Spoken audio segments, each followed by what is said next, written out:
திருச்சிற்றம்பலம்.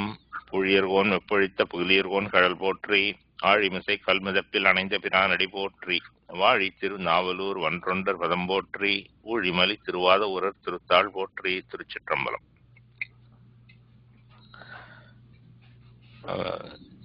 காரைக்காலமேர் பாடின திரு இரட்டை மணி மாலை பார்த்துட்டு இருக்கோம். இதில் போன முறை 15 பாடல்கள் வரைக்கும் பார்த்துருக்கோம். இன்னைக்கு 16ஆம் பாடல்ல தொடர போறோம்.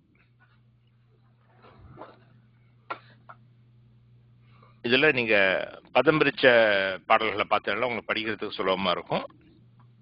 இது அந்த PDF ஃபைல்ல 10ஆம் பக்கத்துல இருக்கு.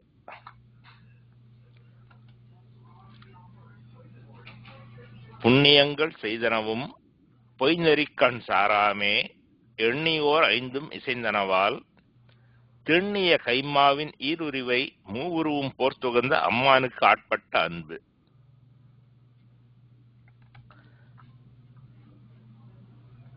இதுல பாடல்கள் நம்ம பார்த்திருக்கோம். இந்த மாதிரி இந்த திரு இரட்டை மணி மாலையில சில பாடல்கள் நம்ம வார்த்தைகளை முன்ன பின்ன கொண்டு போய் பொருள் கொள்ள வேண்டி வரும். அதே மாதிரி சில சமயம் வார்த்தைகள் பொருள் நமக்கு புரிஞ்சுக்கிறது கொஞ்சம் கஷ்டமா இருக்கலாம். இப்ப முதல் அடியில அவர் சொல்றார், புண்ணியங்கள் செய்தனவும் பொய்நெறிக்கண் சாராமே அப்படின்னா, நான் புண்ணியம் எல்லாம் பண்ணினேனே அது எப்படி அப்படின்னாக்க, எண்ணியோர் அந்த ஐம்புலன்களும் ஒத்துண்டுது எதுக்கு, சுவாமிக்கு அன்பு செய்யறதுக்கு அப்படின்னு பாட்டுல சொல்றார். அதனால இத நமக்கு ஓரளவுக்கு உரைநடையில பார்க்கணும் அப்படின்னாக்க, அந்த திண்ணிய அப்படிங்கிற இடத்துல ஆரம்பிச்சு படிச்சா சுலபமா இருக்கும். தெண்ணிய கைமாவின் ஈருருவை மூவுருவும் போர்த்து உகந்த அம்மானுக்கு ஆட்பட்ட அன்பு, எண்ணியோர் ஐந்தும் இசைந்தனவால், பொய்நெறிக்கண் சாராமே புண்ணியங்கள் செய்தனவும்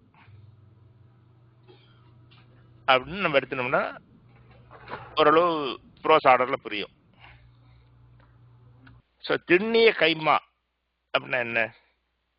திண் அப்படின்னாக்கா வலிமை, திண்தோள் அரக்கன் அப்படின்னு நம்ம வேற பாடல்களை பார்த்துருக்கலாம்.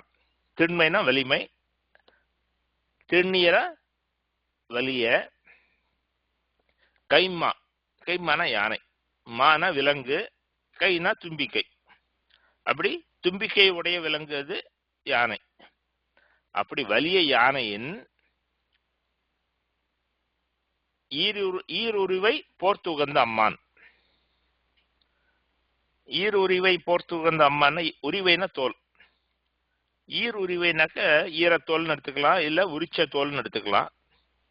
அதனால அந்த வலிய யானையின் உரிச்ச ஈரத்தோலை போர்த்துகந்த அம்மான். சிவபெருமான் கஜசம்ஹாரமூர்த்தி திருவழுவூர் அட்டவிரட்ட ஸ்தலத்துல ஒண்ணு, அங்க அந்த யானையோட போர் செய்து அதன் தோலை உரிச்சு போற மாதிரி மார்பு சூழ போத்திக்கிறார் அவர். அந்த விஷயத்தை அங்க சொல்றார், திண்ணிய கைமாவின் ஈருருவை போர்த்துகந்த அம்மான் அப்படின்னு. அப்புறம் மூவுருவும் போர்த்துகந்த அம்மான் அப்படின்னு இன்னொரு ஃப்ரேஸ் இருக்கு. இதுல சிவன், நம்ம சிவபுராணத்துல பார்த்துருக்கோம், ஏகன் அநேகன் இறைவன் அப்படின்னு நம்ம பார்க்கிறோம். சிவபுராணத்துல இறைவன் ஒருவனாகவும் இருக்கான், பலவாகவும் இருக்கான். அவன் ஒரே இறைவன், அவன் மும்மூர்த்திகளாகவும் காட்டுறான். அதான் மூவுருவும் போர்த்துகந்த அம்மான். அவன் ஒரே சிவபெருமான் தான், பரம்பொருள் தான். ஆனா அவன் மும்மூர்த்திகளாக ருத்ரன், விஷ்ணு, பிரம்மா அப்படின்னு மும்மூர்த்திகளாகவும் அவன் காட்சி அளிக்கிறான். மூவுருவும் போர்த்துகந்த அம்மானவன். அப்படிப்பட்ட அம்மான் அந்த சிவபெருமான், அவனுக்கு ஆட்பட்ட அன்பு, அவனுக்கு ஆளாகி அன்பு செய்கிறோம், பக்தி செய்கிறோம் இல்லையா? அப்படி அவனுக்கு ஆளாகி இருக்கின்ற அன்பு, அதுக்கு எண்ணி ஓர் ஐந்தும் இசைந்தனவால்,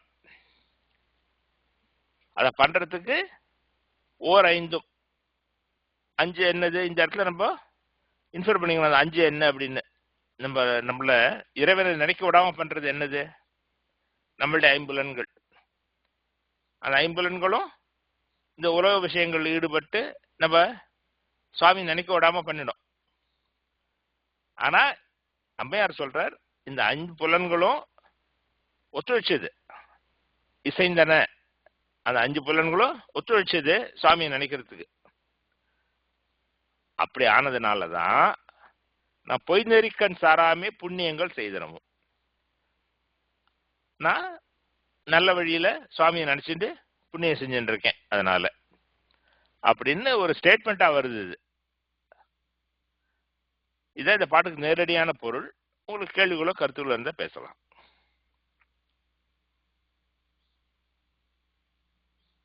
அன்மியூட் பண்ணிட்டு பேசுங்க.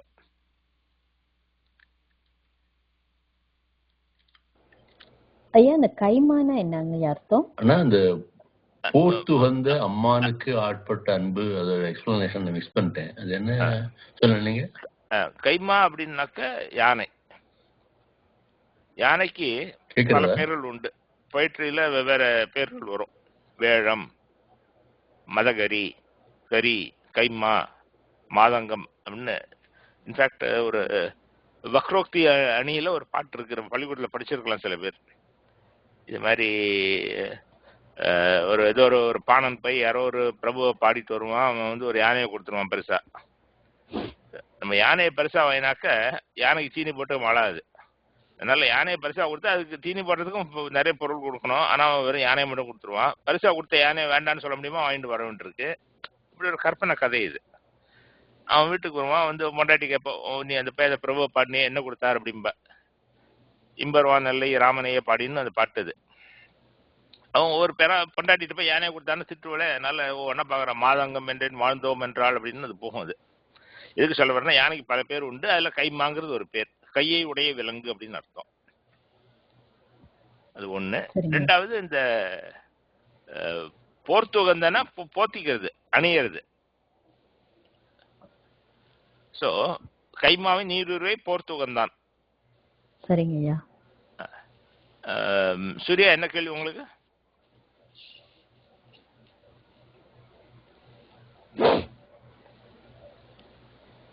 அம்மானுக்கு ஆட்பட்ட அன்பு, அதை கனெக்ட் பண்றதுக்கு புரியல எனக்கு. அது அம்மானுக்கு ஆட்பட்ட அன்பு, அப்புறம் அந்த ஐம்புலன்கள்னு சொன்னது ரெண்டும் கனெக்ஷன் புரியல எனக்கு. அம்மானுக்கு ஆட்பட்ட அன்பு எண்ணி உறைந்து மிசைந்தனவாள் அப்படின்னா எண்ணிய உறைந்துன்னு உரையில கொடுக்கறாது. அன்பு செய்யறதுக்கு, அன்புதான் அந்த அன்பு செய்யறதுக்குன்னு எடுத்துக்கணும். நம்ம அன்பு செய்யறதுக்கு அந்த ஐம்புலன்களும் ஒத்துழைச்சன அப்படின்னு. இசையறதுன்னா ஒத்துழைக்கிறது, ஒத்துக்கிறது.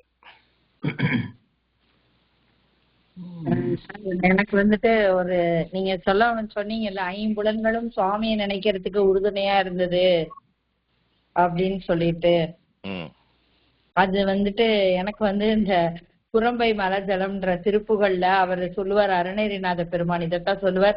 ஐம்புலன்களும் எனக்கு எப்படி போடுதா, மிருகம் மாதிரி குரங்கு மாதிரி ஒரு தாவி தாவி போறது, சிதறி ஓடுது மனம், குதிரை போல வேகமா ஓடுது, சாமியை நினைக்க விடாம. இந்த இடத்துல பாத்தீங்கன்னா அவங்க சாமியை நினைக்க விடுது அப்படின்னாங்க. ஐம்புலன்களும் பாசிட்டிவா நல்லா இருந்துச்சு. அது நீங்க சொல்லும் போது ஞாபகம். அது எந்த திருப்புகழ்? அது இந்த திருப்புகழ் சொல்லுங்க நீங்க. குரம்பை மலஜலம். வேற ஏதோ ஒரு பேச்சுல வாரியார் சொல்வார் நினைக்கிறேன். அது ஒரு ஒரு ஓட்ட பாத்திரம். இந்த ஓட்ட பாத்திரத்தை ஜலத்தால ரொப்பா எப்படி அப்படிம்பாரு. அந்த ஓட்ட பாத்திரத்துக்குள்ள ஜலம் விட்டா ஓட்ட வழியா ஜலம் போயிடும் வெளில. ஓட்ட பாத்திரத்துக்குள்ள எப்படி ஜலம் இருப்பதுன்னா, ஒரு தொட்டிக்குள்ள அந்த ஓட்ட பாத்திரத்தை முக்கினாக்கா பாத்திரம் இருக்க ஜலம் ஆயிடும் அப்படிம்பாரு. அது மாதிரி அந்த ஐம்புலன்கள் வழியா நம்ம இறைவனை உள்ள விட்டோம்னாக்க நம்ம அந்த மாதிரி அன்பு செய்யலாம், ஆட்படலாம். அது மாதிரி அதான் இங்க சொல்றாரு. ஐம்புலன்களும் ஒத்துழைச்சதுன்னா ஐம்புலன்கள் வழியா இறைவனை கண்ணார காண்டு, வாயால போற்றி, காதால கேட்டு, அப்படி அது மாதிரி பண்ணினாக்க நல்லது நடக்கும் அப்படிங்கிறது சொல்றாரு. ஆனா இந்த இடத்துல சொல்ற ஐம்புலன்களும் ஒத்துழைச்சன அப்படிங்கிறார், இசைந்தனவாள் அப்படின்னு. இது ஆனா இதுக்கு வேற இன்டர்பிரேஷன் இருக்கக்கூடும். எனக்கு தோணுன இன்டர்பிரேஷன் முறையில கொடுக்குற இன்டர்பிரேஷன் அது.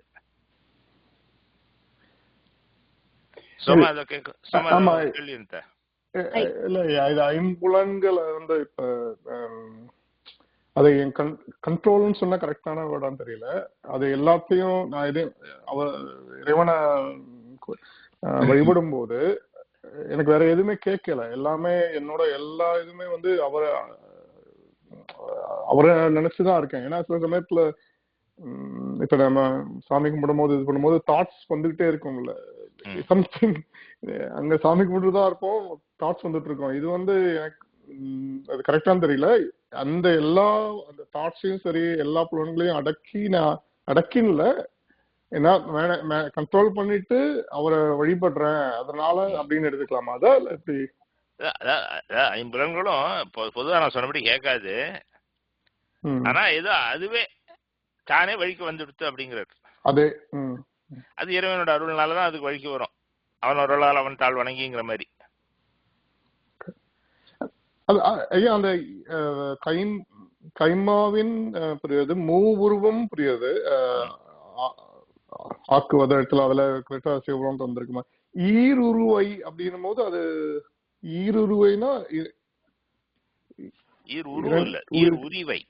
சாரி உரிவை. உரிவைனா தோல். தோல் யானையின் உரிச்ச தோல்னு அர்த்தம். ஈர்தல்னா இழுக்கிறது, ஈர்த்தல்னா உரிக்கிறது. வினைத்தொகை அது. ஈருரிவைங்கிறது வினைத்தொகையா எடுத்துக்கணும் அந்த இடத்துல. உரிச்ச தோல் அப்படின்னு. சுமதி இல்ல அது ஈருரிவை மூருதான், அது உரித்த தோல். ஆனா அது அழகா ஒரு எண்ணெய் சொல்ற மாதிரி 2, 3ங்கிற மாதிரியும் அழகா இருக்கு. அந்த ஈருரிவை மூருவம் அப்படின்னு ஒரு 2, 3ங்கிற மாதிரி வருது. கரெக்ட் வருது அது. ஆமா. ஆனா இந்த இடத்துல ஈருரிவை போர்த்துகுந்த மூருவம் போர்த்துகுந்த அப்படி 2 தடவை சேர்த்துக்கணும்.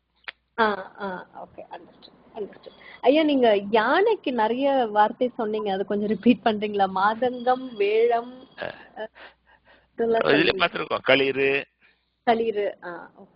பெண் யானைக்கு பிடின்னு பேரு. பிடி.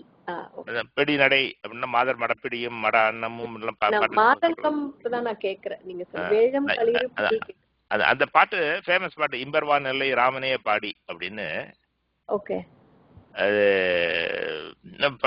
தனிப்பாடல்கள்ல இருக்கும். அதுல ஒரு 4-5 இது வரும். கம்பமா அப்படின்பா, அசைகின்ற யானைன்னு. கம்பம்னா அசையிறது, கம்பமா அப்படின்னா அசையுடைய யானை. அந்த மாதிரி இந்த மாங்கிறது பொதுவானது. அதுக்கு முன்னாடி அட்ஜெக்டிவ் பொறுத்து அது என்ன விலங்குன்னு கிளாரிஃபை ஆகும்.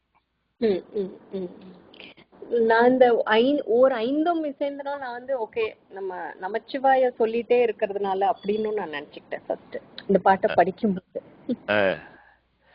சரி, இன்டர்பிரேஷன் அது. நம்ம அந்த ஒரு 5ங்கிறது என்ன 5 அப்படிங்கிறது எடுத்துக்கலாம். அந்த 5ம் இசைந்தானே அப்படிங்கிறது. கரெக்ட். எல்லாம் அதனால இந்த புலன்கள் வந்து ஒத்துக்காது. புலன்கள் நம்மள சுவாமி நினைக்கிறதுக்கு கூடாது. கரெக்ட் இல்லையா? அதனால இங்க வந்து 5ம் ஏதோ அதுவே ஏதோ ஒத்துன்னு கொடுத்து, அதனாலதான் எனக்கு முடிஞ்சது அப்படிங்கிறது. என் செயல் இல்லை அப்படிங்கிற மாதிரி அவனோட அருள் அப்படிங்கிறது இம்ப்ளிகேஷன் அதுல இல்லையா? புலன்கள் எப்படி ஒத்துக்கும்? புலன்களை ஒத்துக்க வச்சோம். அவனோட அருள் இருந்ததுனால நான் ஒத்துண்டது, அதனால நான் அதெல்லாம் பண்ணினேன், அவன் அருளால பண்ணேன் அப்படிங்கிற மாதிரி இம்ப்ளிகேஷன் அது.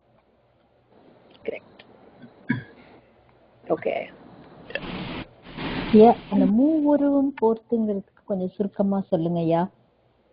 மூவுருவம்னா 3 உருவம், 3 வடிவங்களும். 3 வடிவங்களையும் போர்த்துகந்தானா அவன் அணிஞ்சுக்கிறான் இல்லையா? அவன் சிவன் பிரம்மாவும் காட்சி கொடுக்கறான், விஷ்ணுவாவும் காட்சி கொடுக்கறான், ருத்ரனாவும் காட்சி கொடுக்கறான். அதனால இந்த கோலங்களை அவன் ஏற்றுக்கிறான். இந்த 3ம் போர்த்துகந்தனா 3 வடிவங்களையும் ஏற்று உகந்த அப்படின்னு அர்த்தம். புரியுதா? என்ன கேள்வி இருக்கா? இல்லங்க, நான் நினைச்சேன் அது உலகமும் போர்த்து அப்படின்னு நினைச்சேன். இல்ல, அது உருன்னா வடிவம். அதனால அது உலகம்னா உலகம்னு போட்டிருப்பாரு. உருவம் அப்படிங்கிறப்போ 3 வடிவங்கள், மும்மூர்த்திகள். சரிங்க சார். அந்த புண்ணியங்கள் செய்தனவும் பொய் நெறிகள் சாராமே, அது எப்படி சார் சேர்த்துக்கணும்? அதாவது அது புண்ணியம் செய்தது, அதுக்கப்புறம் பொய் நெறிகள் சாராமே அது குவாலிஃபை இருக்கு.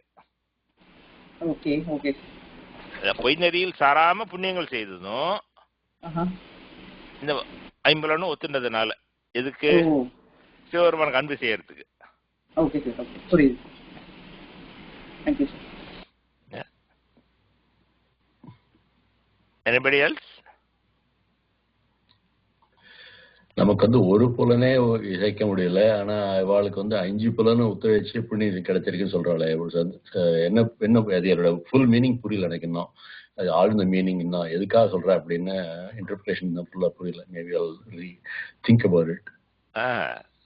ஆமாம், அதான் சொல்றேன். இது பாடல்கள் நமக்கு பாட்டு இருக்கு.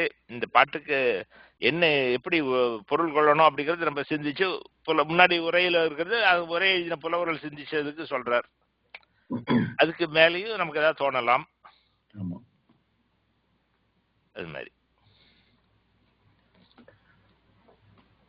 அது சொல்ல வந்தியோ? இல்ல சார். ஓகே, இப்ப 17ஆம் பாடல். அன்பால் அடைவது எவ்வாறு கொல், மேலதோர் ஆடரவம் தன்பால் ஒருவரை சார ஒட்டாது, அதுவேயும் அன்றி முன்பு ஆயின தலையோடுகள் கோத்து அவை ஆர்த்து, வெள்ளை என்பு ஆயினமும் அணிந்து அங்கு ஓர் ஏறு உகந்து ஏறுவதே. இது சுவாமியை பார்த்து சொல்ற மாதிரி பாட்டு. இதுல சில பாடல்கள் சாமியை பார்த்து சொல்ற மாதிரி இருக்கும், சில பாடல்கள் நம்மளை பார்த்து சொல்ற மாதிரி இருக்கும், சில பாடல்கள் ஸ்டேட்மெண்டா வரும். ஒவ்வொரு பாட்டு ஒரு மாதிரி இருக்கும். இதுல இந்த பாட்டுல சுவாமியை பார்த்து சொல்றார். 17ஆம் பாட்டுல சுவாமி அன்பால் அடைவது எவ்வாறு கொல், ஒன்னு நாங்க எப்படி அன்பால் அடைய முடியும் அப்படின்னு ஒரு ரெட்டாரிக்கல் கேள்வி கேட்டுட்டு அதுக்கு காரணத்தை சொல்றார். மேலதோர் ஆடரவம் தன்பால் ஒருவரை சார ஒட்டாது. நீ உடம்பு முழுக்க பாம்பு கட்டு போட்டு இருக்க. கழுத்துல பாம்பு, கையில பாம்பு, தலையில பாம்பு, இடுப்புல பாம்பு, எங்க இருந்தாலும் பாம்பு இருக்கும் உடம்புல. இந்த பாம்பு இருக்கே அது ஆகுன்னா சீரின் இருக்கு, புசு புசுன்னு சீரின் இருக்கு. அது பக்கத்துல கடிச்சிடும். ஒத்தனையும் கிட்டக்கு வர விடாது. பாம்பு விஷப்பாம்பு எல்லாம் நாகப்பாம்பு அப்படின்னு ஒரு ஸ்டேட்மெண்ட் சொல்றார். மேலதோர் ஆடரவம் தன்பால் ஒருவரை சார ஒட்டாது. உன் மேல இருக்கிற ஆடுகின்ற பாம்பு இருக்கே, அந்த பாம்பு தங்கிட்ட ஒத்தனையும் வர விடாது. தன்பால்னா தன்னிடம், சார ஒட்டாதுன்னா வர விடாது. சாறுதல்னா கிட்டக்க வர்றது, ஒட்டுதல்னா ஒத்துக்கிறது. சார ஒட்டாதுன்னா வர விடாது. சரி, இது ஒரு விஷயம் இப்படி இருக்கு. அப்புறம் என்னாச்சு? அதுவேயுமன்றி, அது மட்டும் அல்லாமல், அதுவேயுமன்றின்னா அது மட்டும் அல்லாமல், அது தவிர முன்பு ஆயின தலையோடுகள் கொத்து அவை ஆர்த்து. நீ ஒரு மாலை போட்டுருக்க. நீ என்ன மாலை போட்டுருக்க? ராஜாப்பூ மாலையா போட்டுருக்க. நீ மண்டையோட்டு மாலை போட்டுருக்க. தலையோடுகள்னா மண்டையோடு. மண்டையோடுகளை கோத்து அவை ஆர்த்து. ஆர்த்தெல்லாம் கட்டுறது. அந்த மண்டையோடுகளை எல்லாம் கோத்து கட்டி மாலையா போட்டுருக்க. முன்பு ஆயின தலையோடுகள், இது எப்படி இன்டர்பிரட் பண்ணணும்? முன்பு ஆயினாக்க முன்னாடி காலமான அப்படின்னு எடுத்துக்கணும். இறைவன் சிவருமான் மண்டையோட்டு மாலை போட்டுருக்கான். அந்த மண்டையோடுகள்லாம் யாரோட மண்டையோடுகள்? அழிந்து போன பிரம்ம விஷ்ணுக்களுடைய எலும்புகள் மண்டையோடுகள்லாம் அணிஞ்சுட்டு இருக்கான். அதாவது என்ன தத்துவம்னா, இறைவன் அழிவற்றவன். மற்ற மூர்த்திகள் பிரம்மா விஷ்ணு இது மாதிரி மூர்த்திகள் எல்லாம் ஒவ்வொருத்தருக்கும் ஒரு பதவி காலம் உண்டு. இந்திரருக்கு ஒரு பதவி காலம், பிரம்மாவுக்கு ஒரு பதவி காலம், விஷ்ணுவுக்கு ஒரு பதவி காலம்னு பதவிகள். அதெல்லாம் அந்த பதவி காலம் முடிஞ்சதுக்கு அப்புறம் அவ அழிஞ்சு போயிடுவா. வேற ஒரு புது பிரம்மா வருவார், வேற ஒரு புது விஷ்ணு வருவார். அப்படி ஒரு காரணத்தினால இறைவன் அவர்களுடைய பிரம்ம விஷ்ணுக்களுடைய எலும்புகள் மண்டையோடுகள்லாம் அணிஞ்சுட்டு இருக்கான். அதனால முன்பு முடிந்து போன பிரம்ம விஷ்ணுக்களுடைய மண்டையோடுகள் எல்லாம் கோத்து அணிஞ்சிருக்கு நீ. அதனால நீ மண்டையோட்டு மாலையை போட்டு இருக்க. யாராவது மண்டையோட்டு மாலையோட ஒருத்தன் வந்தானு பக்கத்துல போவோமா? பயந்து ஓடி போயிடுவோம். அப்படி மண்டையோட்டு மாலையை நீ போட்டு இருக்க. வெள்ளை என்பு ஆயினமும் அணிந்து. சரி, மண்டையோட்டு மாலை போட்டுருக்கனா மேல எலும்பு எல்லாம் வேற மாலையை கோத்துக்கு போட்டுன்னு வந்துருக்கு நீ. என்புனா எலும்பு. வெள்ளை எலும்பு ஆனவையும் அணிந்து அந்த வெள்ளை எலும்புகளையும் மாலையா போட்டுருக்க. சரி, எலும்பு மாலை மண்டையோட்டு மாலை போட்டுருக்க. சரி, நீ ஏதாவது ஒரு தேர்ல வரையா, யானையில வரையா, குதிரையில வரையானா நீ ஒரு அங்கு ஓர் ஏறு உகந்து ஏறுவது. நீ ஒரு ரிஷபத்து மேல வர. அந்த எருது கொம்போட இருக்கு, கோபம் இருக்கு, வலிமை இருக்கு. அது கிட்ட வந்தா நம்மளை முட்டும். இப்படி உன் கோலம் என்னடான்னா நீ மேல பாம்பு போட்டு இருக்க, மண்டையோட்டு மாலை எலும்பு மாலையெல்லாம் போட்டு ஒரு எருது மேல ஏறி வர, இப்படி ஒரு கோலத்தோட இப்படி ஒரு விஷயத்தோட நீ வந்தாக்க நாங்களாம் எப்படி உங்ககிட்ட வர்றது, எப்படி நாங்க வந்து உன்னை அடைவோம் பக்தியோட அப்படின்னு ரெட்டாரிக்கலா கேட்கிறார். இறைவன் இந்த கோலத்தோட காட்சி கொடுப்பான், நமக்கு அடியார்களுக்கு அருள் புரியுவான், அதெல்லாம் வேற விஷயம். ஆனா ஒரு உலக நோக்கில் இப்படி எல்லாம் டிஸ்கிரைப் பண்ணி இப்படி இருக்கியப்பா எப்படி உங்ககிட்ட நான் வந்து சேர முடியும் அப்படின்னு ஒரு ரெட்டாரிக்கல் கேள்வி அது. இதுதான் 17ஆம் பாட்டுக்கு நேரடியான பொருள். உங்களுக்கு கேள்விகளோ கருத்துக்களோ இருந்தா பேசலாம். சார் திருச்சாளல் மாதிரி இருக்கே சார் அது. கடகரியும் பரிமாவும். தோணித்து. எஸ், ஆமா சார்.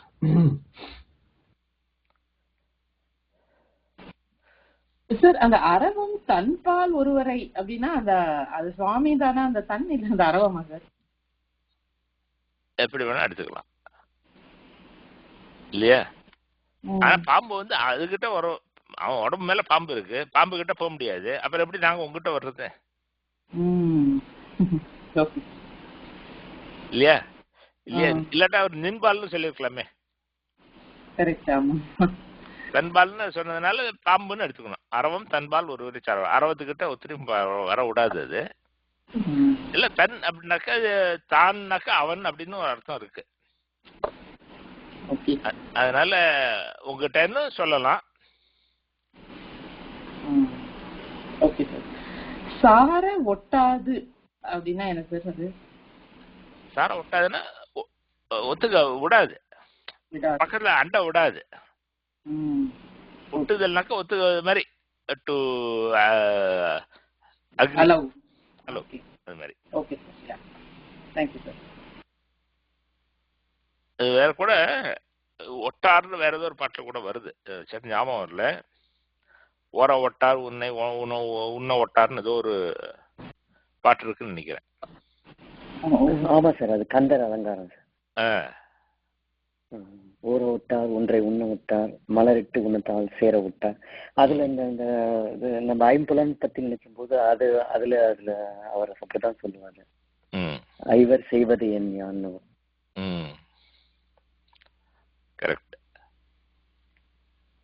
ஐயா இதுல கொல் அப்படின்னா என்ன அர்த்தம் தமிழ்ல? எவ்வாறு கொல்? கொல் அப்படின்னாக்க அது ஒரு அசை அப்படின்னு பொதுவா போட்டுடுவா. அசைன்னா அது ஃபில்லர் வேர்டு அப்படின்னு.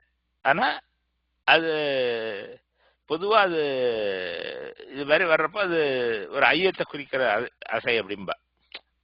அசைனால அது ஐயத்தை குறிக்கும் அப்படின்னு எடுத்துக்கலாம். அன்பால் அடைவது எவ்வாறு அப்படின்னு போட்டாலே போறோம், அவ்வளவுதான்.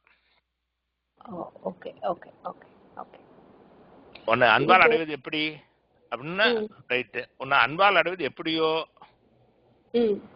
அது மாதிரி. அப்ப அந்த ஓ என்ன சொல்றது, அது மாதிரி இந்த கொல் இந்த மாதிரி. இது சுந்தரரோட ஒரு பாட்டை ஃபுல்லாவே இந்த மாதிரி நீ இப்படி பண்ணிருக்கே, ஒரே பாம்பு, திருப்பரங்குன்றம் படிச்சிருக்கேன். அதுல பேயோட ஆடுறீங்க, பாம்பு போட்டிருக்கீங்க, எப்படி உங்க பயமா இருக்கு உங்களை பார்த்தாலே அப்படின்னு. அஞ்சதுமே அப்படிம்பாரு. அஞ்சதுமே ரொம்ப காட்டுல இருக்கிறீங்க, எப்ப பார்த்தாலும் பேய் பேயின்ட்டு அதோடைய பாடுறீங்க அந்த மாதிரி. ஐ மீன் அதுல 10 பாட்டுமே அப்படி எழுதியிருப்பாரு, இதுல அது ஒரு பாட்டு மாதிரி ஞாபகம் வருது.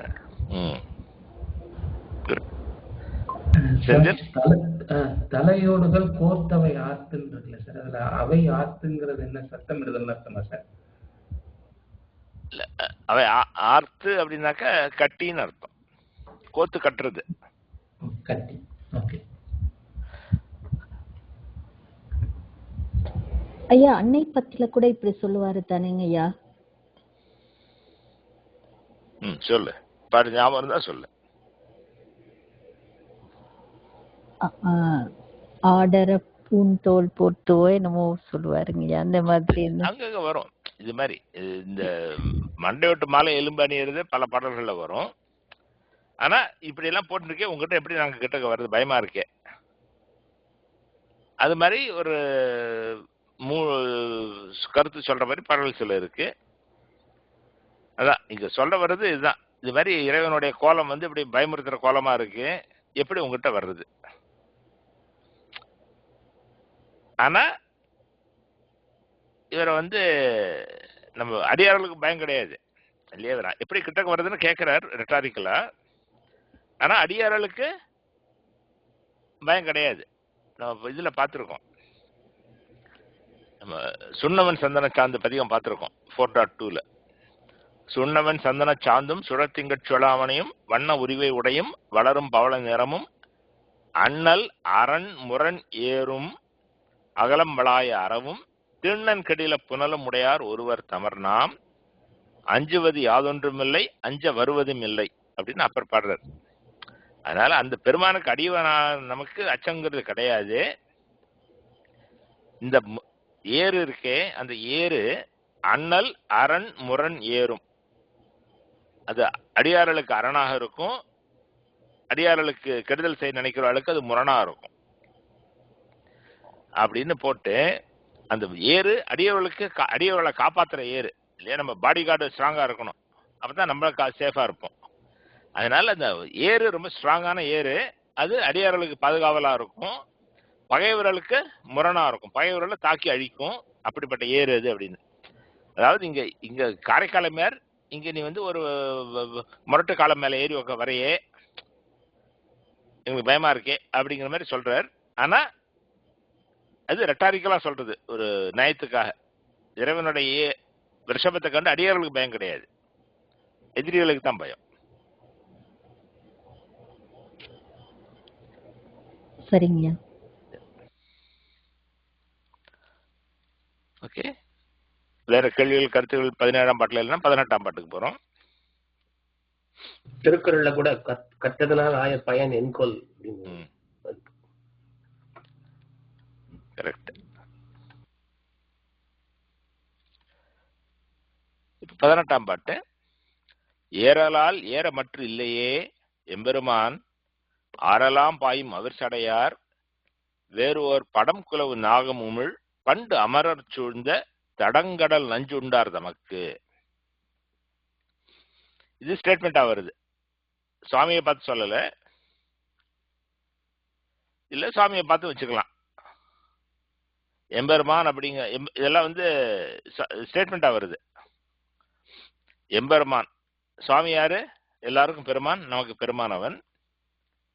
அவன் அந்த பெருமானார் ஆறலாம் பாயும் அவர் சடையார், அவரோட சடையில கங்கை பாயிருது. அவிர்தல் அப்படின்னா ஒளி வீசுறதுன்னு அர்த்தம். அவிழ்தல் வேற, அவிர்தல் வேற.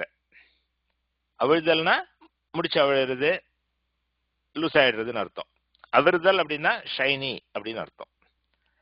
அவர் சடையானது ஒளி வீசும், செஞ்சடை ஒளி வீசுகின்ற சடை அது.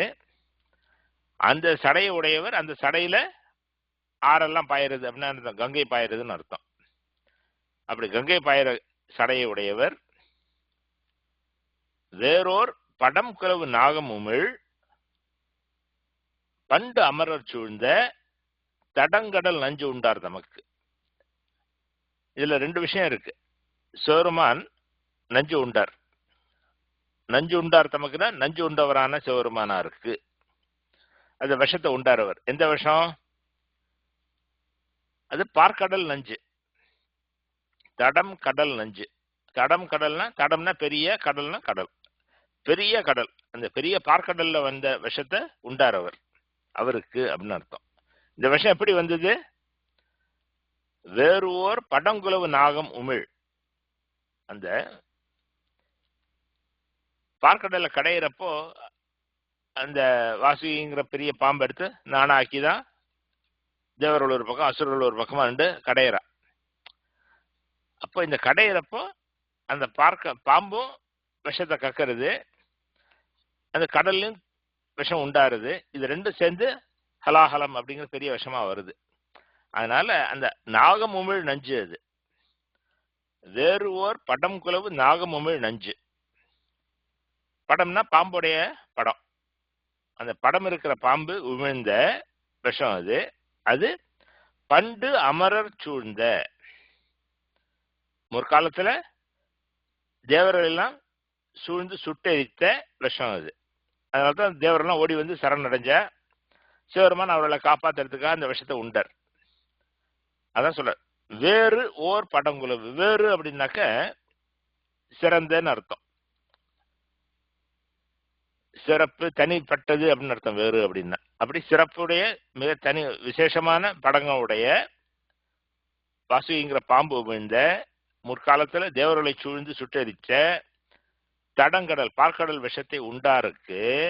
அப்படி அந்த ஆழகாலத்தை உண்ட பெருமானாருக்கு ஏறலால் ஏற மற்றும் இல்லையே.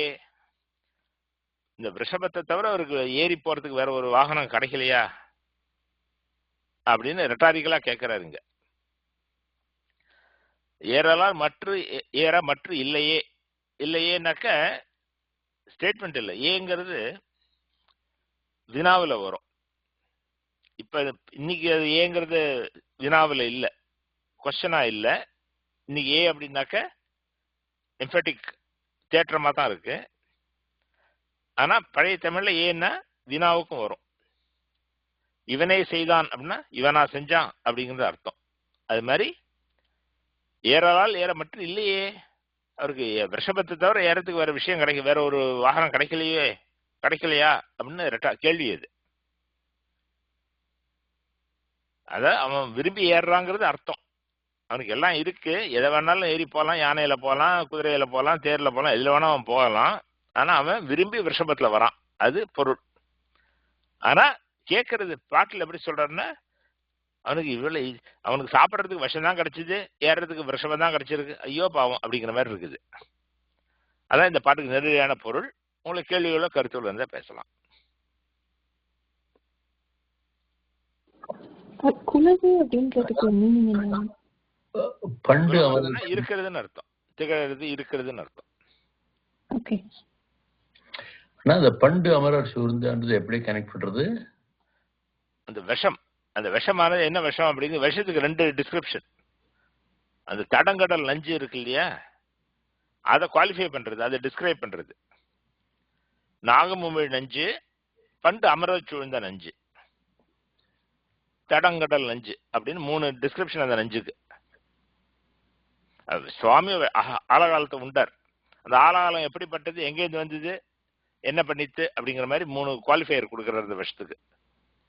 ஸோ இது மாதிரி பொயட்ரியில ஒரு விஷயத்தை டிஸ்கிரைப் பண்றப்ப அதுக்கு 2-3 டிஸ்கிரிப்ஷனை போட்டு ஸ்டாக் பண்ணுவா, கமா போட்டு ஒரு ஃபைனலா சொல்லுவா. அது மாதிரி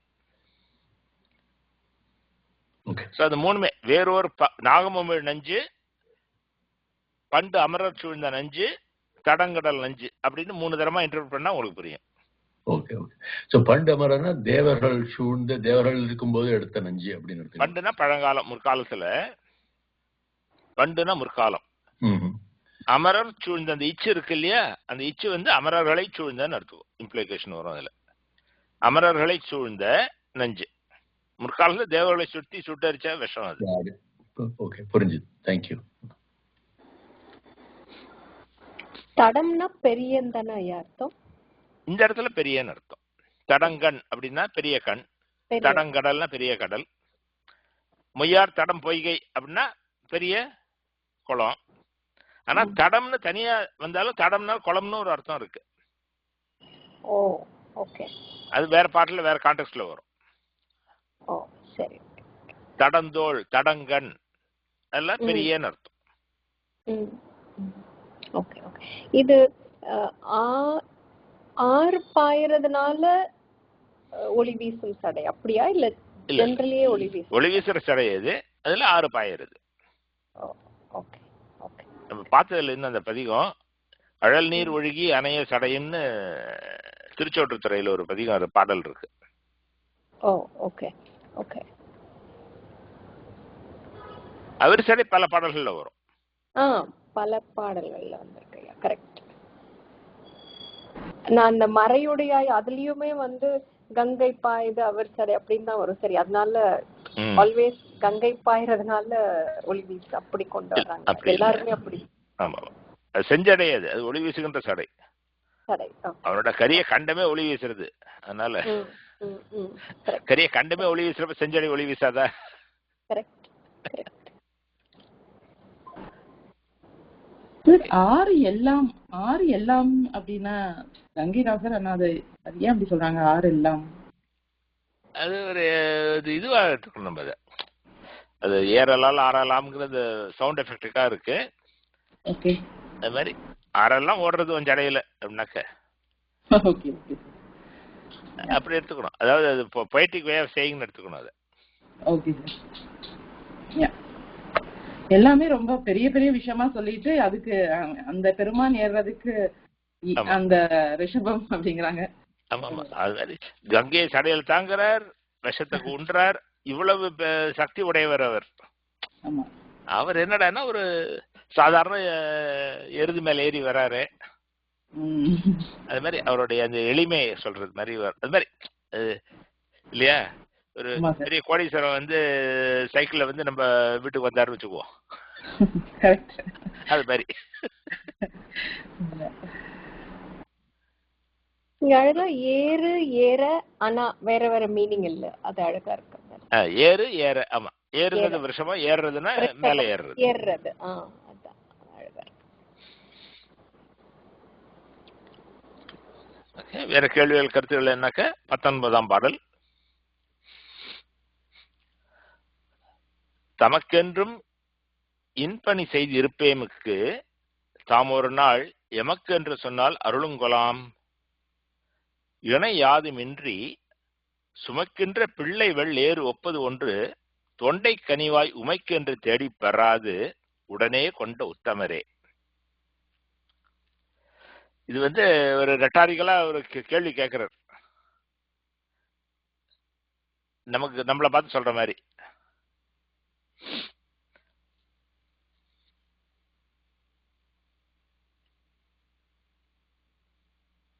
தமக்கு என்று இன்பணி செய்திருப்பேமுக்கு, தமக்கு என்றும், அவருக்கு, தமக்குன்னா அவருக்குன்னு அர்த்தங்க,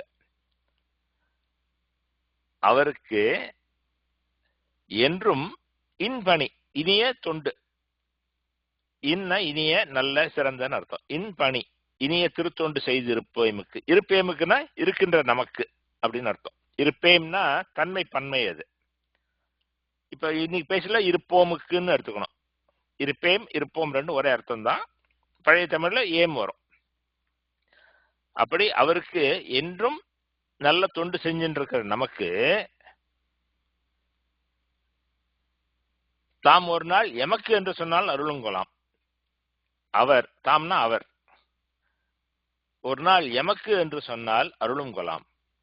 ஒரு நாள் நமக்கு ஏதாவது ஒரு விஷயம் வேணும், நம்ம தினம் நம்ம எப்பவும் அவருக்கு தொண்டு செஞ்சுட்டு இருக்கோம்.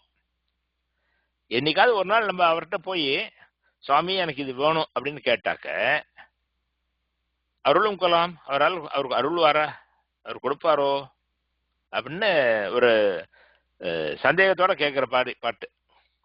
அருள்வாரா அவர் அப்படின்னு சொல்லிட்டு ஏன் அப்படிங்கிறதுக்கு பின்னாடி வருது, அவர் எப்படிப்பட்டவர்னு பின்னாடி வருது. இணை யாதுமின்றி சுமக்கின்ற பிள்ளைகள் ஏறு ஒப்பது ஒன்று தொண்டை கனிவாய் உமைக்கென்று தேடி பெறாது உடனே கொண்ட உத்தமரே. இந்த ஜிஸ்ட் என்னன்னா, சுவாமி ஒரு ரிஷபத்து மேல வர்றார். சரி, அவருக்கு பொண்டாட்டி இருக்காளே உமாதேவி, அவளுக்கு ஒரு கார் வாங்கி கொடுத்தாரோ? அவருக்கு அது கூட சக்தி இல்லை. பொண்டாட்டிக்குன்னு இன்னொரு ரிஷபத்தை ஏற்பாடு பண்ணாம பொண்டாட்டியும் தாயார் அதே ஒரு ரிஷபத்து மேலே பக்கத்துல உட்காந்து வச்சுட்டு இருக்காரு. அவருக்கு ஒரு 2வது ரிஷபத்தை ஏற்பாடு பண்றது கூட சக்தி இல்லை போல் இருக்கு அப்படின்னு ஒரு கிண்டலா சொல்ற மாதிரி. இணை யாதுமின்றி சுமக்கின்ற பிள்ளை வெள்ளேறு இல்லையா? அவரை பிள்ளை வெள்ளேறு சுமக்கிறது. பிள்ளைனா யங், வெள்ளேறுனா வெள்ளையான ஏறுது. மழை விடை அப்படின்னு தேவாரத்தை பார்ப்போம். மழை விடை, மழை வெள்விடை அப்படின்லாம் நம்ம தேவார பாடல்களை பார்த்துருக்கோம். அந்த மழைங்கிறது இங்க பிள்ளைன்னு வருது. யங் அப்படின்னு அர்த்தம். யங் ஒயிட் புல், பிள்ளை வெள்ளியேறு. அது இணை யாதுமின்றி சுமக்கிறது. அது கூட ஒரு வண்டிகள்ல பார்த்தோம்னா ரெட்டை மாட்டு வண்டி அப்படின்பா, 2 மாடு பூட்டி இருப்பா. சிலது ஒத்த மாட்டு வண்டியும் இருக்கும். அதான் இணை யாதுமின்றி, வேற ஒன்றும் இல்லாம. இணைனா ஒப்பு இல்ல ஜோடி அப்படின்னு எடுத்துக்கலாம். அப்படி ஒரு வேற ஒண்ணு இல்லாம சுமக்கின்ற பிள்ளை எருது. அது போல ஒண்ணு ஒப்பது ஒன்று, அது போல இன்னொன்னு தொண்டைக்கனிவாய். தொண்டைக்கனினாக்க தொண்டைனா கோவைன்னு அர்த்தம். கோவை கனி அப்படின்னா எல்லாருக்கும் தெரியும். அந்த பெண்களுடைய உதடு செக்கச்செவேல்னு இருக்கும், அது கோவை பழம் போல இருக்கு அப்படிங்கிறது ஓமை. தொண்டைக்கனி வாய்னா கோவை கனி போல சிவந்த உதடுகளை உடைய வாய். அந்த வாய் உடைய உமாதேவிக்கு உமைக்கு என்று தேடி பெறாது. சரி, இவருக்கு ஒரு விஷம் இருக்கு, பொண்டாட்டிக்குன்னு ஒண்ணு சம்பாதிச்சு வச்சுக்க வேண்டாமா? ஒரு விஷபத்தை தேடி பெறுதல். அப்படி போய் தேடி சம்பாதிச்சு வச்சுக்காம என்ன பண்ணார் அவர்? உடனே கொண்ட உத்தமர் அவர். பொண்டாட்டியை தான் இருக்கிற விஷபத்திலேயே ஏற்றிட்டார் அவர். பொண்டாட்டிக்குன்னு இன்னொரு விஷபத்தை தேடி கொடுக்காம. இப்படிப்பட்டவர் இவர். பொண்டாட்டிக்குன்னு ஒரு விஷபத்தை கூட இவரால் ஒண்ணு வாங்கி கொடுக்க முடியல. இவர்கிட்ட போய் நம்ம போய் என்னத்தை கேட்கறது? நம்ம எதாவது கேட்டா கொடுப்பாரா இவர்? எனக்கு ஒண்ணு வேணும்னு கேட்டா இவர் எப்படி கொடுப்பார்? பொண்டாட்டிக்கு ஒண்ணு வாங்கி கொடுக்கல, வக்கு இல்லாத மாதிரி இருக்காரு இவர் அப்படின்னு ஒரு ரெட்டாரிக்கலா ஒரு வேடிக்கை சொல்ற பாட்டு இது. இதான் இந்த பாட்டுக்கு நேரடியான பொருள். உங்களுக்கு கேள்விகளை கருத்துக்கள் இருந்தா பேசலாம். சுந்தரருக்கு எங்க இருந்து இன்ஸ்பிரேஷன் கிடைச்சதுன்னு தெரியுது சார். கரெக்ட், அதேதான். காரைக்கால மாதிரி இப்படி பாடிருக்காரு. ஆமா சார். ஆனா சுவையான பாட்டு இது. சொல்ல சுமதி. இல்ல, தொண்டை கனி, தொண்டை அண்ட் கோவை எப்படி லிங்க் பண்றது ஐயா? தொண்டைன்னா கோவை, அவ்வளவுதான். அது ஒரு பொருளுக்கு பல வார்த்தைகள் இருக்கும் இல்லையா? ஓ ஓகே ஓகே ஓகே, அர்த்தமே அதுதான். அர்த்தமே அதுதான். ஓ ஓகே ஓகே. இது அப்படி தனியா போகாம உமையம்மைய தன் கூடவே எடுத்துக்கிறாங்களே, அதனால கண்டிப்பா நம்ம கேட்டதை கொடுப்பாங்க அப்படின்னு எடுத்துக்கலாம். அது எடுத்துக்கலாம். ஆனா அது வந்து ஒரு அப்படி பழிக்கிற மாதிரி புகழறது இது. ஓகே. முன்னாடி பாடல சொன்னார் இல்லையா, அவர் எல்லாத்தையும் விஷத்தை உண்டவர், அதெல்லாம் பண்ணார். அப்படிப்பட்டவர் ஒரு விஷபத்துல வராரு அப்படிங்கிற மாதிரி. இங்க வந்து ஒரு படி மேல போய் பொண்டாட்டிக்குன்னு இன்னொரு மாட்டை கண்டுபிடிச்சு கொடுக்காம இவர்த்த ஒருத்த மாட்டுல இவர் ஒண்டி கட்டையா ஒண்டு கொடுத்த மாதிரி பொண்டாட்டி தூக்கி வச்சுன்னு அந்த மாட்டை கஷ்டப்படுத்துறாரு. இவர் நமக்கு என்ன பண்ணு, பொண்டாட்டிக்கே ஒண்ணும் பண்ண மாட்டேங்கிறார், நமக்கு என்ன பண்ணுவார்? அப்படி ஒரு ரெட்டாரிக்கலா சொல்ற மாதிரி சொல்லலாம் சார். வறுமை அவத்துல வறுமையில இருக்காரு. நம்மளாம் இப்ப ஒய்ஃபுக்கு கார் வாங்கி கொடுத்தோம்னு சொல்றாரு. இப்ப வேற ஒண்ணும் இல்ல. ஓகே சோமா. இல்லையா, தொண்டை கனி வாய் அப்படின்னா தொண்டைனா தொண்டைன்னு வராதா? இது அது ஒண்டி தனியா பிரிச்சுனா எப்படி? தொண்டைனா கோவை, கோவைன்னு அர்த்தம். கோவைனா நமக்கு தெரியாது. கோவைனா கோவைக்காய் அப்படின்னு, கோவை கனி அப்படிங்கிற நம்ம கோவைக்காய்ங்கிறதா கோவை கனி. கோவை தொண்டைனா அது செடியோட கொடியோட பேர். அது தொண்டைன்னு பிளான்டோட பேர். அது தொண்டை. அவங்க எப்படி அப்ப அம்மையார் சிவனை எந்த மாதிரி இந்த மாதிரி ஒரு கொஸ்டின் கேட்கும்போது அவங்க எப்படி ஃபீல் பண்ணி எப்படி பார்த்திருப்பாங்க? எப்படி என்ன மாதிரி ஒரு இந்த அன்பு இருந்திருக்கும்னு? ஏன்னா எல்லாமே ஒரு கொஸ்டின் இது பண்றாங்க. இறைவனுக்கு பக்தி செய்யறப்போ அவ பாடுறப்போ பாட்டுகள் இலக்கியமாவும் பாடுவா. அது மாதிரி இது இலக்கியமா பாடுற பாட்டு இதெல்லாம். இது சுவாமிகிட்ட சொல்ற, நம்மள்ட்ட சொல்றாரு. இவரே பொண்டாட்டிக்கு ஒரு இன்னொரு விஷபத்தை ஏற்பாடு பண்ணாம தன்னோட விஷபத்துல ஏற்றி வச்சுட்டு இருக்காரு. இவர் நமக்கு என்ன கொடுக்க போறாரு? லக்ஷ்மி. உடனே நமஸ்காரம் சார். உடனே கொண்ட உத்தமரே அப்படின்ற அந்த இது வந்து மாதொரு பாகன் அந்த மாதிரி ரெண்டு பேரும் அம்மா கூடவே வச்சுட்டு உடனே கூடவே வச்சுட்டு இருக்கிற தான் உட்காந்து விஷயத்திலே பக்கத்துல வச்சுட்டு இருக்கிறேன்னு அர்த்தம். உடன்னா கூட சார். அந்த பொருள் சொல்றது வந்து அம்மா அப்பா நந்தி பகவானோட உட்கார்ந்து இருக்கிறாங்க. அந்த டைம்ல வந்து கேக்குறான், அப்ப கூடமா கொடுக்காம விட்டுருவா. அந்த பொருள் பட சொல்றாரோன்ற மாதிரி தோன்றது சார். இல்ல அருளும் கொலோ அப்படின்னாக்கா அது ஒரு கொடுப்பாரோ அப்படின்னு ஒரு அந்த மாதிரி கொடுப்பாரா அப்படிங்கிற மாதிரி ஒரு கேள்வியில வருது. கொடுப்பார் அப்படின்னு சொல்ல, கொலோ அப்படிங்கிறாருல, அருளும் கொலோ அப்படின்னாக்க கொடுப்பாரோ, கொடுக்க முடியுமா அவரால அப்படின்னு ஒரு சந்தேகத்தோட சொல்ற மாதிரி. சரி பூர்ணிமா. ஐயா அந்த முதல் 2 வரைக்கும் கடைசி 2 வரைக்கும் எப்படிங்க அதை நம்ம பொருத்தி பாக்குறது? தமக்கென்று ஒரு அவருக்குன்னு ஒரு இது இல்லாதனால அப்படி பொருத்தி பார்க்கணுமா, இல்ல எப்படி அது? how do we link that? இணையாதுமின்றி சுமக்கின்ற பிள்ளை வெள்ளேறு ஒப்பது ஒன்று தொண்டை கனிவாய் உமைக்கு என்று தேடி பெறாது உடனே கொண்ட உத்தமர் அப்படின்னு ஆரம்பிக்கணும். அது இணையாதுல இருந்து படிக்க ஆரம்பிச்சோம்னா நமக்கு பொருள் புரியும். இணையாதுமின்றி சுமக்கின்ற பிள்ளை வெள்ளேறு ஒப்பது ஒன்று தொண்டை கனிவாய் உமைக்கு என்று தேடி பெறாது உடனே கொண்ட உத்தமர். அந்த ஏங்கிறது ஈற்றசை. உத்தமர் தமக்கு என்று மின்பணி செய்து இருப்போமுக்கு தாம் ஒரு நாள் எமக்கு என்று சொன்னால் அருளும் கொலாம். பொண்டாட்டிக்கு ஒரு ரிஷபத்தை ஏற்பாடு பண்ண முடியாத வருவர், அப்படிப்பட்டவர் அவர். நமக்கு ஒண்ணு கேட்டா நம்ம கொடுக்க போக வர்றாரா? அவருக்கு அது கொடுக்கறதுக்கு முடியுமோ அவரால அப்படின்னு அப்படி கேட்கறது. ஓகே, சரி சரி. சார் இந்த ஒன்று கொலாம், அப்போ அந்த கொலாமுக்கும் இதுக்கும் என்ன சார் அது வித்தியாசம்? ஒன்று கொலாம் பாட்டுல இங்க வந்து அது ஒன்று அங்க கொல்ங்கிறது ஜஸ்ட் ஆசை, ஃபில்லர், அவ்வளவுதான். ஓகே ஓகே சார், அங்க டவுட்லாம் கிடையாது.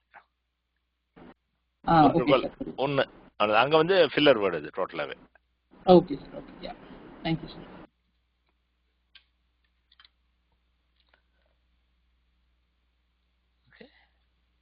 வேற கேள்விகள் கருத்துக்கள் இல்லை அப்படின்னாக்க நம்ம 20ஆம் பாடலுக்கு போறோம். உத்தமராய் வாழ்வார் உலந்தக்கால் உற்றார்கள் செத்த மரம் அடுக்கி தீயாமுன்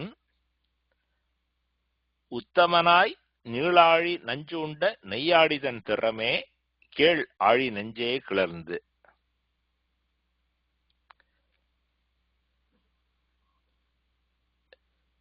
இது நிலையாமையை சொல்றது இல்லையா? உத்தமராய் வாழ்வார் உலந்தக்கால்,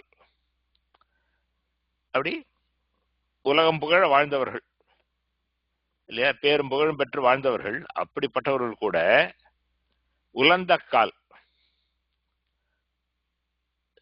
உலத்தல்ல அழிதல், சாதல்னு அர்த்தம். இந்த இடத்துல உலந்தக்கால் செத்த பொழுது உற்றார்கள் செத்த மரம் அடிக்கி தீயாமுன் இல்லையா? உற்றார்கள் பொண்டாட்டி பிள்ளைகள் உறவினர்கள் அவள்லாம் என்ன பண்ணுவா? செத்த மரம் அடுக்கி விறகு அடுக்கி எரிப்பா. தீயாமுன் எரிப்பதன் முன். அதாவது எப்பேற்பட்டவாளும் செத்து போனா பாடையில போட்டு கொளுத்தி சாம்பல் ஆக்கி விடுவா. அது அந்த மாதிரி நிலை உனக்கு வர்றதுக்கு முன்னாடி, நமக்கு வர்றதுக்கு முன்னாடின்னு இம்ப்ளிகேஷன் இல்லை. அப்படி வர்றதுக்கு முன்னாடி உத்தமனாய், நீ உத்தமனாக வாழ்ந்து உத்தமனாக இருந்து, சிவருமான் உத்தமனாய், இது வந்து சிவருமான் சொல்றது. உத்தமனாய் நீளாழி நஞ்சு உண்ட நெய்யாடிதன் திறமே. அவன் பார்க்கடல் நஞ்ச உண்டான். அவன் எப்பேற்பட்ட தியாகி. அமுதத்தை மற்றவாளுக்கு கொடுத்தான், அவன் விஷத்தை உண்டான். அதோட பெரிய தாகம் உண்டா? அதனால்தான் உத்தமன். உத்தமனாய் நீள் ஆழி நஞ்சு உண்ட, ஆழினா கடல், அப்படி பெரிய கடல்ல வந்த விஷத்தை உண்ட சிவருமானவன். அவன் நெய்யில் அபிஷேகம் பெறுபவன். நெய்யாடி முன்னாடி பார்த்தோம், தீயாடி அனலாடி நெய்யாடி எல்லாம் முன்னாடி ஒரு பாட்டுல வந்தது. அப்படி நெய்யில் அபிஷேகம் பெறுகின்ற சிவருமான் அவனுடைய திறமே கேள். திறம்னா அவனுடைய புகழ், அவனுடைய புகழையே கேள் நெஞ்சே கிளர்ந்து. ஆழி நெஞ்சேங்கிறது நெஞ்சுக்கு அட்ஜெக்டிவ் ஆழி. திறமே கேள் நெஞ்சே, மனமே நீ அந்த பெருமானுடைய புகழையே கேள். கிளர்ந்து அப்படின்னாக்க உற்சாகத்தோட சந்தோஷமா. கிளறுதல்ல பொங்குதல் இல்லையா? கிளர்ச்சி அப்படிங்கிறமே பொங்குறது. கிளறுதல்னா பொங்குதல். அப்படி மனமே நீ உற்சாகத்தோட சந்தோஷமா அவனோட புகழ கேள்.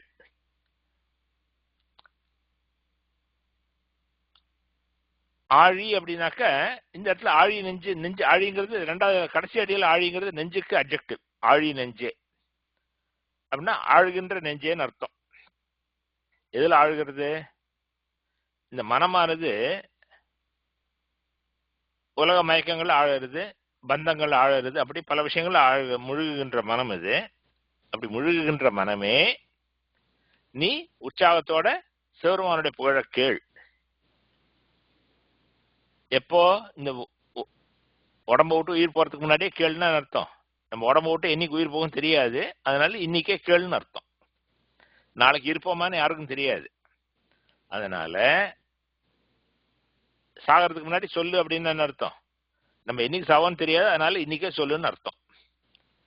அப்படி உத்தமனாக பெரிய கடல்ல வந்த விஷத்தை உண்டவனும் நெய்யால் அபிஷேகம் பெறுவமான சிவருமானுடைய புகழை நெஞ்சே நீ உற்சாகத்தோட கேளு அப்படின்னு மனசுக்கு புத்திமதியா வர்ற பாட்டு இது.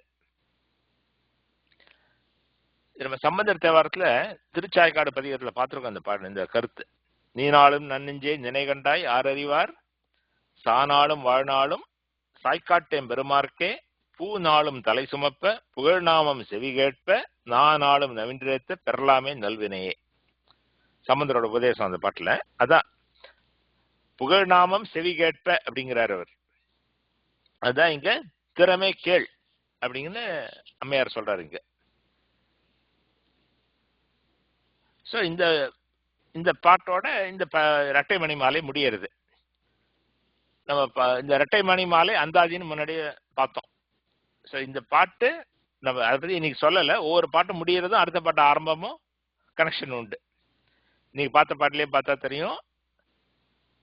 ஆட்பட்ட அன்புன்னு 16ஆம் பாட்டு, அன்பால் அடைவதுன்னு 17ஆம் பாட்டு ஆரம்பிக்கிறது, ஏறுகந்து ஏறுவதுன்னு 17 முடியறது, ஏறலால் அப்படின்னு 18 ஆரம்பிக்கிறது, உண்டார் தமக்குன்னு 18 முடியறது, தமக்கு என்றும் அப்படின்னு 19 ஆரம்பிக்கிறது, உடனே கொண்ட உத்தமரே அப்படின்னு 19 முடியறது, உத்தமராயின்னு 20 ஆரம்பிக்கிறது. இந்த அந்தாதியில 2 விதமா வரும். ஒன்று அந்தாதி முதல் பாட்டுல இருந்து கடைசி பாட்டு வரைக்கும் இப்படி லிங்க் இருக்கும், பாட்டுக்கு பாட்டு லிங்க் இருக்கும், ஓப்பனா இருக்கும், ஒரு செயின் மாதிரி ஓப்பன் எண்டட் செயினா இருக்கும். சிலது க்ளோஸ்டு செயினா இருக்கும். இந்த கடைசி பாட்டோடைய கடைசி வார்த்தை முதல் பாட்டோட முதல் வார்த்தைக்கும் கனெக்ஷன் இருக்கும். அது மாதிரி இந்த பாட்டு இந்த இரட்டை மணி மாலை முதல் பாட்டு நம்ம போய் பார்த்தாலும் தெரியும். இந்த 8ஆம் பக்கத்துல இருக்கு, கிளர்ந்து அப்படின்னு ஆரம்பிக்கிறது முதல் பாட்டு. இந்த 20ஆம் பாட்டு நெஞ்சே கிளர்ந்துன்னு முடியறது. அதனால இந்த கிளர்ந்துன்னு கடைசி பாட்டு முடியறது, அது முதல் பாட்டோட கிளர்ந்துன்னு ஆரம்பிக்கிறதோட கனெக்ஷன் இருக்கு. அது க்ளோஸ்டு செயின் மாதிரி. ஸோ அந்தாதியில 2 வகை, ஓப்பன் செயின், க்ளோஸ்டு செயின். இது வந்து க்ளோஸ்டு செயின். இது அதுக்கு மண்டலித்தல் அப்படின்பா. அதனால அது உங்களுக்கு ஜஸ்ட் இன்ஃபர்மேஷனுக்காக சொன்னேன். உங்களுக்கு 20ஆம் பாட்டில் வேற கேள்விகள் இருந்தால் பேசலாம். இல்லை இன்னைக்கு பார்த்த இந்த பதிகத்தில் உங்களுக்கு எந்த பாட்டில் கேள்விகள் இருந்தாலும் கேட்கலாம், கருத்துகள் இருந்தாலும் சொல்லலாம்.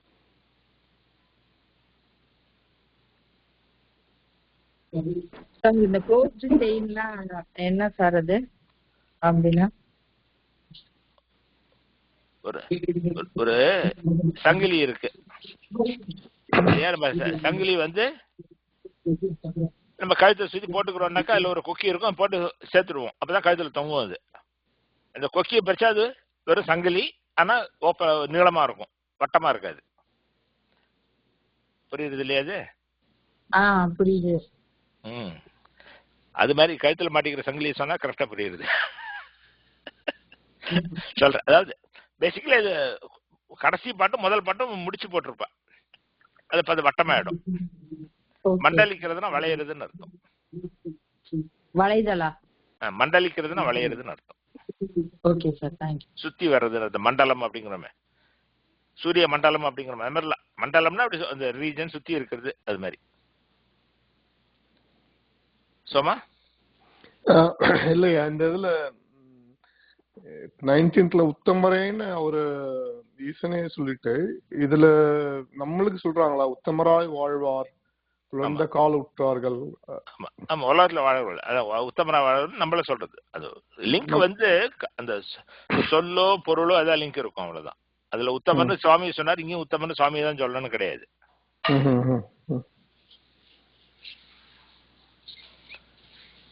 Okay, anybody else? இந்த பாட்டுல வந்து இந்த உத்தமராய் வாழ்வார் அப்படின்ட்டு அவங்க லைக் பாசிட்டிவா வந்து அந்த இதை முடிக்கிறாங்க. கேளாடி நெஞ்சே கிளர்ந்து அப்படின்னா யூஸ்வலாவே வந்து இந்த மாதிரி அட்வைஸ் சொல்லும்போது நடலை வாழ்வு கொண்டு என் செய்திகள் அந்த மாதிரி வரும். இதுல வந்து நல்லவங்களா இருக்கீங்களே நீங்க இப்படி பண்ணுங்க அப்படிங்கிற மாதிரி. ஆமா இல்ல நல்லவர்கள உத்தமராய் வாழ்ந்தாலும் உழந்தக்கால். ஐயோ ஒரு பெரிய உத்தமரா இருந்தாரு நான் வந்து சாகாம இருக்க போறது இல்ல. ஓகே இல்லையா? அப்படி அவர் செத்தாலும் அவரை வந்து அவரையும் எரிக்கத்தான் போறோம். கரெக்ட். சோ அதுல எப்படி சார் அந்த வாழ்வார் எப்படி எடுத்துக்கணும் சார்? வாழ்ந்தாலுமா உத்தமராய் வாழ்வார் உழந்தக்கால். ஆமா வாழ்வாரும்னு எடுத்துக்கணும். அதாவது செய்யுள்ள சில சமயம் நம்ம இன்டர்பிரேஷனுக்காக சில எக்ஸ்ட்ராவா நம்ம இன்ஃபர் பண்ணிக்க வேண்டி வரும். Okay sir. அது மாதிரி இங்க உண்மை வந்து வாழ்வாரும் அப்படின்னு இன்ஃபர் பண்ணிக்கணும்.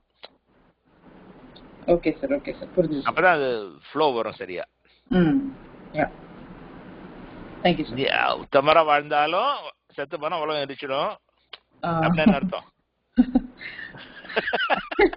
மனமே கம்ப்ளீட்டா மாறிடுச்சு. Okay sir. ஒரு நிலைய கேட்கணுமா என்ன அப்படிங்கிற. ஆமா கரெக்ட். அதனால சொல்லிடும். Okay sir. Thank you sir.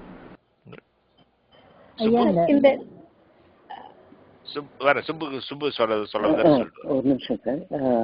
வந்து சார் இதுல வந்து இந்த லாஸ்ட் பார்ட்ல செத்த மரம்னு இருக்கு. அது வந்து மரத்துக்கு அட்ஜஸ்டிவ் மாதிரியா இல்ல எப்படி எடுத்துக்கணும் சார்?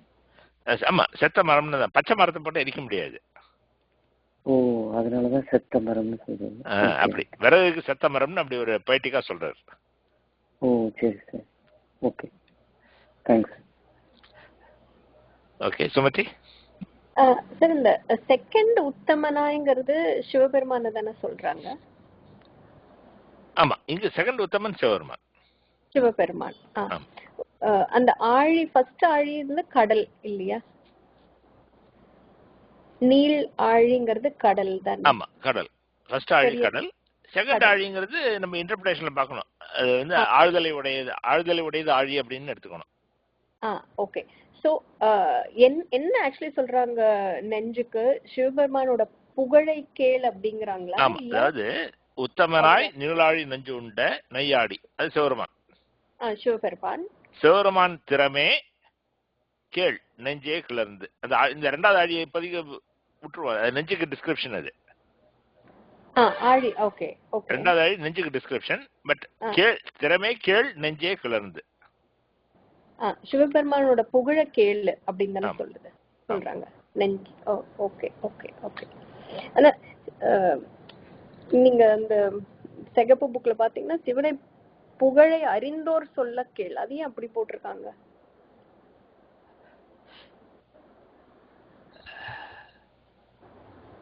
இந்த மாதிரி புரிஞ்சுக்கணுமா? சரி இன்டர்பிரேஷன்ல முன்ன பின்ன போட்டு ஏதாவது பார்க்கலாம். ஓகே ஓகே இல்லையா? அந்த புலவருக்கு அப்படி தோணி இருக்கு. அந்த ஓகே உத்தமர்கள் சொல்ற அந்த மாதிரி எடுத்துக்கிறாங்களா? தெரியல. உத்தமராய்ங்கிறது உத்தமர் சொல்றதுன்னு ஏன் அப்படி எடுத்துட்டா தெரியல. எப்படி எடுத்துக்கிறாங்க? Okay okay okay. எனக்கு அந்த ஃபர்ஸ்ட் அது இன்னொரு வாட்டி சொல்றீங்க. அதாவது உத்தமராய் இப்படி எடுத்துக்கணும். உத்தமராய் வாழ்ந்தவர்களும் எப்படியும் இறக்கத்தான் போனோம், அப்ப நீயும் இறக்கத்தான் போற அந்த மாதிரி. அதாவது உத்தமராய் வாழ்வாரும் உழந்தக்கால். உத்தமரா வாழ்ந்தவர்களும் செத்து போனாக்கா உறவினர்கள் போய் விறகு வச்சு சுடுகாடுல எரிச்சிடுவா கொல்லி. யாரா இருந்தாலும் ஆமா போறாங்க. அப்ப நமக்கு நிலையை தெரியும். உனக்கு அவனுக்கே எப்படின்னா நமக்கு எப்படி அப்படிங்கிற மாதிரி. ஆமா அது இப்படியும் எடுத்துக்கலாமா சார்? அந்த மாதிரி வேண்டாம் நீ சிவபெருமான நினைச்சேன்னா முக்தி அடையும் அப்படின்னு கூட எடுத்துக்கலாமா? சாக மாட்டேன் அப்படி எடுத்துக்கணும் இல்ல. ஆனா அதனால சாகிறதுக்கு முன்னாடி சொல்லு அப்படிங்கறதுதான் இது. சம்பந்தர் சொல்றாரு இல்லையா? அதே மாதிரி நீனாலும் நன்னெஞ்சு நினை கண்டாய். அதான் இங்க நெஞ்சே கேள் அப்படிங்கிறார். அதே அர்த்தம் தான். ஓகே. பின்னாடி சொல்றது 6 அறிவார் சானாலும் வாழ்நாளும் சம்பந்தர் பாட்டுல. நம்ம நாளைக்கு இருப்போமா இருக்க மாட்டோமான்னு யாருக்கு தெரியும்? தெரியாது. அதான் அதனால இன்னைக்கே கேள், இப்பையில இருந்து கேளுன்னு அர்த்தம். அதே மாதிரி தான் இங்க சொல்றாரு. Okay okay. பூர்ணிமா அதை சொல்ல வந்தியோ?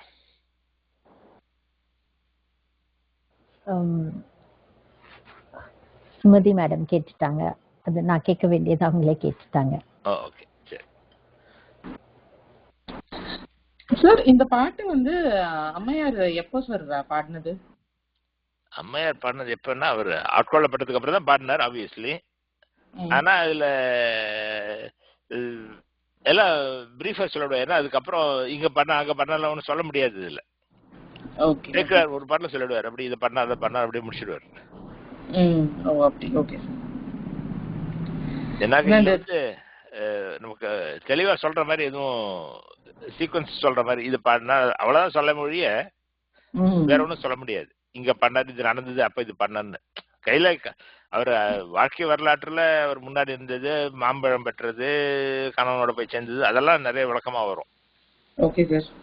அதுக்கப்புறம் அவர் கையில ஏறினது, அம்மையார் கேட்டது, வரம் இவர் கேட்ட வரம், அதெல்லாம் விளக்கமா வரும். ஆனா இந்த பாட்டுல இப்படி பாடினார் அப்படின்னு முடிச்சிடுவார். Okay okay. ஏன்னா இங்க இந்த ஒரு கடைசியில இந்த சுடுகாடு பத்தி எல்லாம் ரெஃபர் பண்றதுனால மேபி ஆலங்காடு அப்படிங்கிறவங்க இல்ல இல்ல, அது வந்து அது அந்த கொங்கை திறங்கியது திருவாலங்காடு. அது ஓகே ஓகே சார். சோமா ஐயா இந்த வேர்ட்ஸ் நீங்க ஆட்கொண்டு அம்மையார் ஆட்கொண்டுன்னு சொல்லிட்டு அந்த வேர்டு ஆட்கொண்டருளுங்கிறது நிறைய இடத்துல வருது. அது ஆட்கொண்டருளும்னா எப்படி உங்களோட டெஃபினிஷன் என்ன இருக்கு? ஆட்கொள்ளுதுன்னா இறைவன் வந்து நம்மள அடிமையா ஏற்று பக்தனா ஏத்துக்கிறது.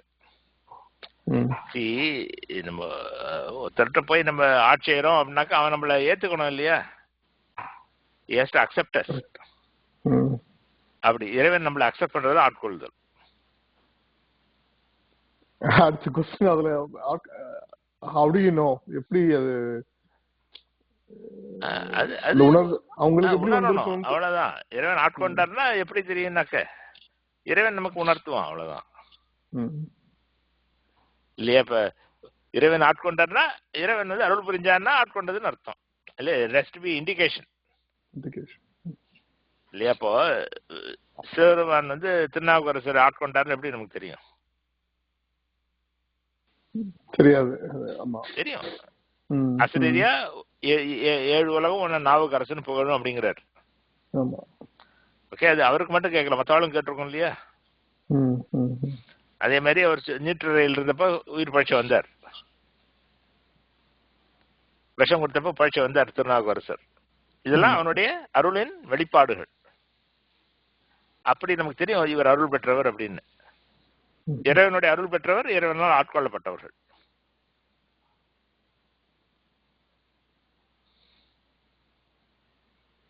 ஆனா எல்லாருக்கும் இறைவன் அருள் புரிஞ்சது வெளியில தெரியாது. காரைக்கால் அம்மையாரு புருஷன் 2வது மாம்பழத்தை கொண்டாடுன்னு கேட்டதும் உள்ள போனார். சுவாமி நான் என்ன பண்ணுவேன்னாரு, கையில மாம்பழம் வந்து கொண்டு போட்டார், அவன் சாப்பிட்டான். ஆனா நான் சாமிகிட்ட கேட்டேன், கொடுத்தேன்னா அப்ப சொல்லல. அப்புறம் புருஷன் கேட்கறான், ஆமா இது இந்த 2வது மாம்பழம் முன்னாடி மாம்பழத்தை விட ரொம்ப ஸ்பெஷலா இருக்கு, இது எப்படி ஒரு மரத்துல பாய்ச்ச 2 பழம் வேற மாதிரி டேஸ்ட் இருக்கு, என்ன விஷயம் இது சொல்லு அப்படிங்கிறான். அப்ப காரைக்காலமேர் இறைவன் அருள் புரிஞ்சது சொல்லலாமா கூடாதுன்னு ரொம்ப தயங்குறாரு. அப்புறம் உண்மையை சொல்லுன்னு புருஷன் சொன்னதுனால அந்த சொல்லு கட்பட்டு அந்த சொல்லினால இறைவன் கொடுத்தான் அப்படிங்கிறார்.